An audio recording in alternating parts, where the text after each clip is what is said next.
Hi everyone, so in this video we are on the back of that trig note sheet on page 2, and what we're going to be doing on this page is using our trig relationships to solve. So what I really like about these problems, which were always really confusing for geometry students, is this procedure will work for any type of trig solving problem. So I really like this process, and I hope that it helps you figure out how we know when to solve for what. So start with the angle, either given or the one you are solving for. Next, determine the side relationships to that angle. So opposite, adjacent, or hypotenuse, identifying what you have and what you want. Number 3, decide on which trig function represents this relationship using SO, CA, or TOA. So folks, we're going to go ahead and look at example 4.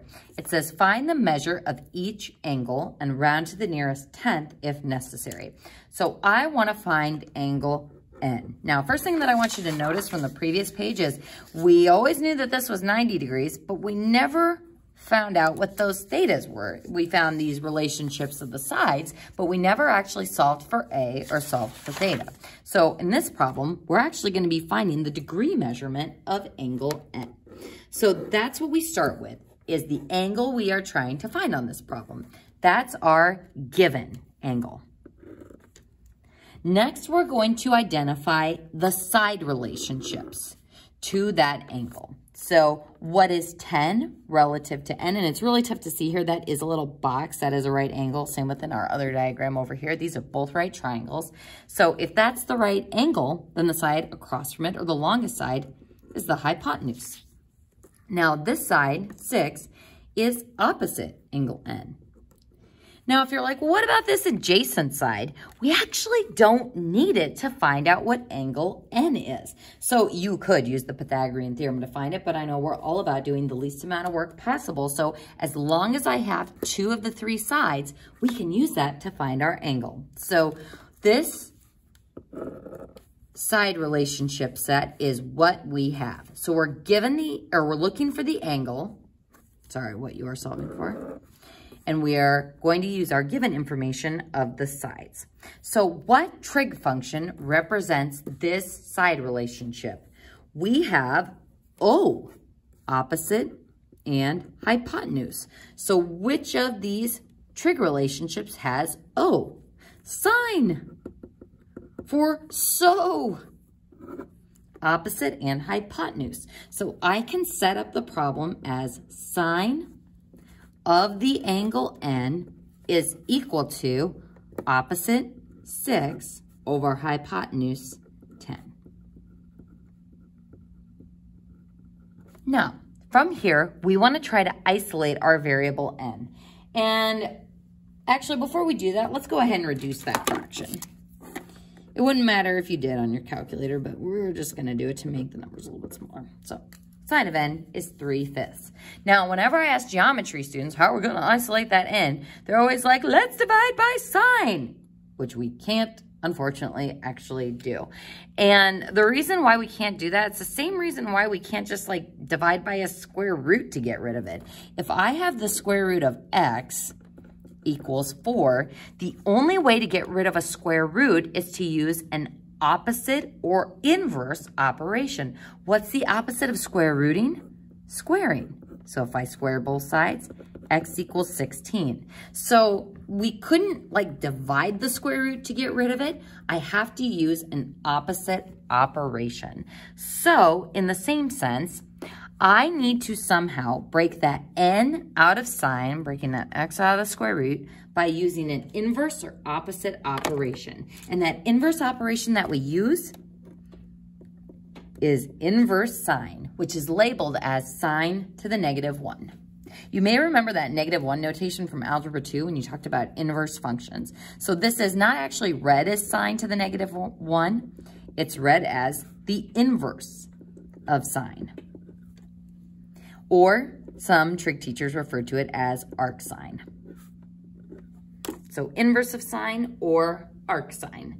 So what inverse sine does is if I square both sides, we get rid of the square root. If I inverse sign both sides, and notice that I'm writing it in front, inverse sign cancels out sign and frees my variable n.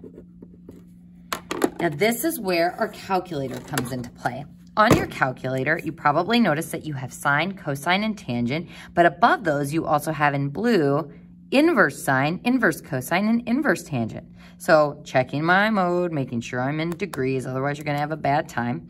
I can do inverse sine of 3/5 and pyaw.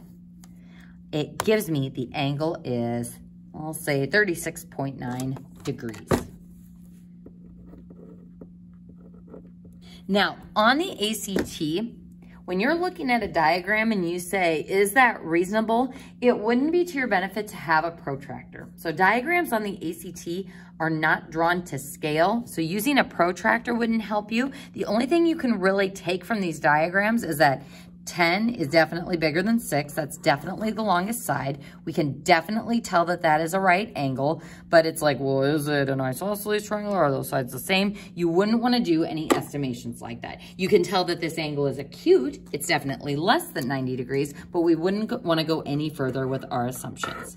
So there is what angle N is equal to. So now, folks, we are going to do something similar with problem B. Solving for angle B, so we are given two sides and we want to solve for angle B. So we mark our angle. We look at our given sides and we say, what is 16 relative to B? Well, 16 is the hypotenuse side. What is 8 relative to B? That is the adjacent side. It's right next to it. So what trig ratio can we use to set up a relationship between that angle and those two sides? We have A, or adjacent and hypotenuse. So this is the ka part of SOHCAHTOA. So cosine of angle B is equal to adjacent 8 over 16. So you can simplify it first, or you can just use it as 8/16. I'll actually show you that you get the same thing. So inverse cosine of 8 over 16 is the same as inverse cosine of 1/2. Both of them give us exactly 60 degrees, which is pretty cool. So you can simplify it first if you like. But ultimately, to break that b out of the cosine function, we would have to do inverse cosine of both sides. That obliterates the cosine, frees angle b, and says angle b is equal to 60 degrees.